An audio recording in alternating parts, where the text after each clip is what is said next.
Hey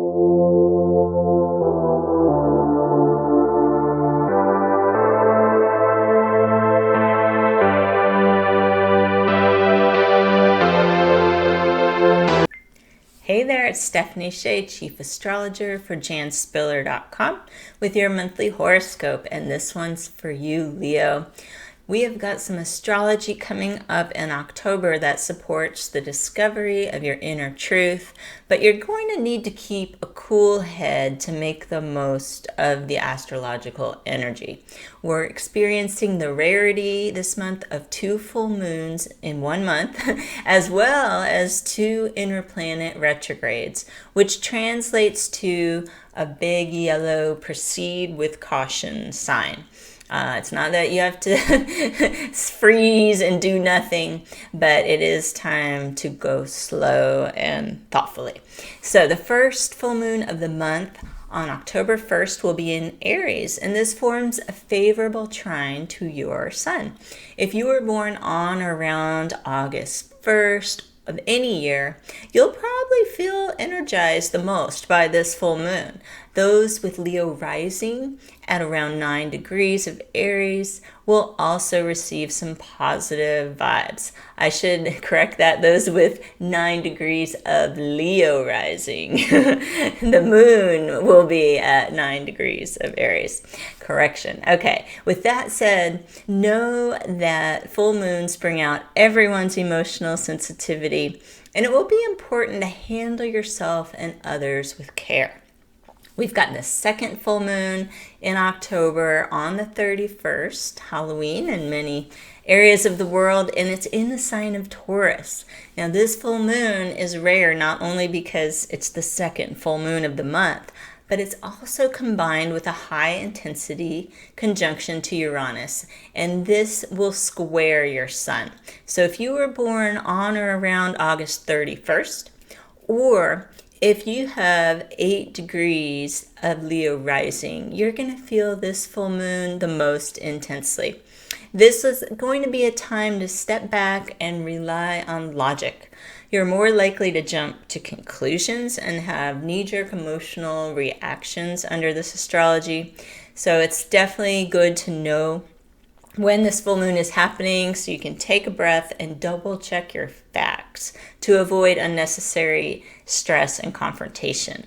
Now let's jump back to the beginning of the month and look at everything in order before we get to that full moon at the end. We've got the sun shining in Libra through the 21st, and this lends support for negotiations and finding fair solutions.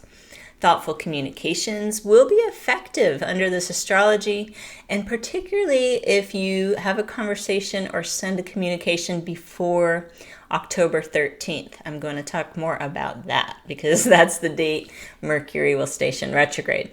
Now, on the 22nd, the sun will move into Scorpio and a challenging square to your sun. So just plan to spend more time in contemplation or creative activity and make your living space a cozy sanctuary towards the end of the month. That will feel much more comfortable, and you can do your interactions more during the first part of the month.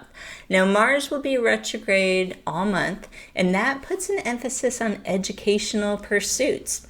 It could be difficult to learn something completely new under Mars retrograde, but the energy is strongly supporting building on your existing skills or brushing up on something that you've studied in the past.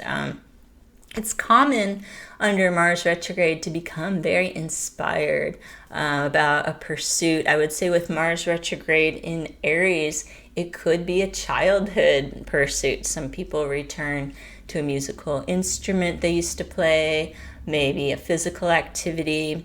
Definitely take it easy with physical activity under Mars retrograde because people tend to be a bit more accident prone.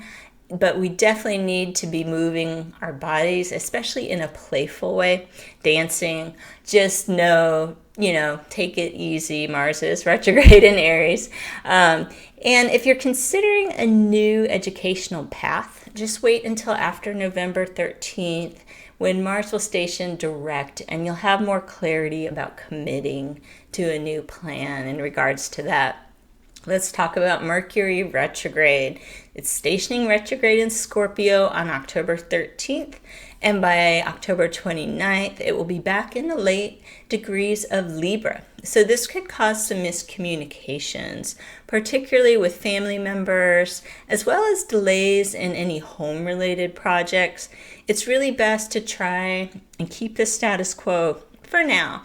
And if you're considering a move, look towards the end of November as better timing to sign any leases or real estate documents, whatever decisions you can make this month that are very much fixing what you need to have in the short term. And then you can make bigger decisions later next month. Now, the new moon is going to be on October 16th in the sign of Libra, and that supports intentions related to communication, learning, partnership, fair agreements, and staying connected with neighbors in your community. So even with Mars and Mercury retrograde, it is really important to set intentions at every new moon. And when you're clear of the retrograde cycle next month, November new moon, you can review and refine your intentions. And if you're not already a member of janspiller.com, I encourage you to check out the website and our memberships, because then every month you'll get access to the best time to write your new moon intentions, as well as getting more in-depth articles on all the upcoming astrology. So please check that out. That will support Jan Spiller's legacy, which was her wishes. Now we've got Venus and Mercury moving into Libra on the 27th.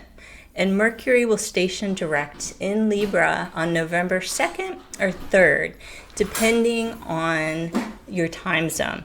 So as we move towards November, you'll gain more clarity on what you need to know and how to best express what you want to others. I hope that you can make the most of October's astrology. Be safe and be well. And I will see you next month with your horoscope.